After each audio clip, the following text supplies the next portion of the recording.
Hello दोस्तों। आज हम करेंगे लाभ हानि का एक बेहतरीन क्वेश्चन जो अक्सर एग्जाम में पूछा जाता है। ठीक है। जैसे कि आपको ये क्वेश्चन दिख रहा होगा कि किसी वस्तु पर 30% और 10% की क्रमागत छूट दी गई है और उसे 189 में बेचा गया है, तो उस वस्तु का वास्तविक मूल्य क्या है?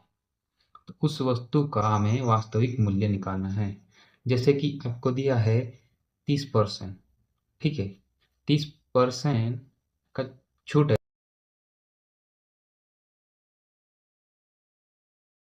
फ्रैक्शन होता है 3/10।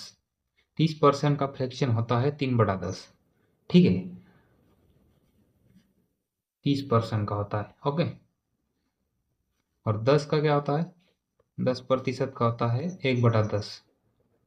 ठीक है। ये दो फ्रैक्शन होते हैं, यानी कि 10 की वस्तु थी, 3 की छूट, और इधर 10 की 1 की छूट। ठीक है।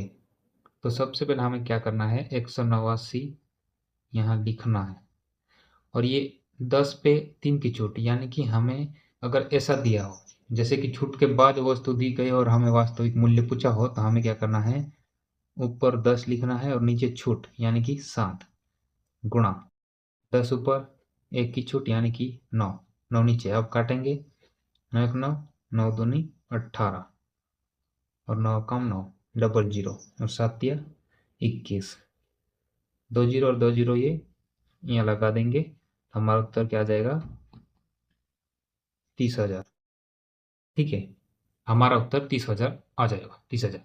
ठीक है। हम दूसरे तरीके से ट्राई करते हैं, एक और नया तरीका। जैसे कि 10 10 की वस्तु है, इस पे 3 की छूट है, यानी कि 7 में बेचा गया।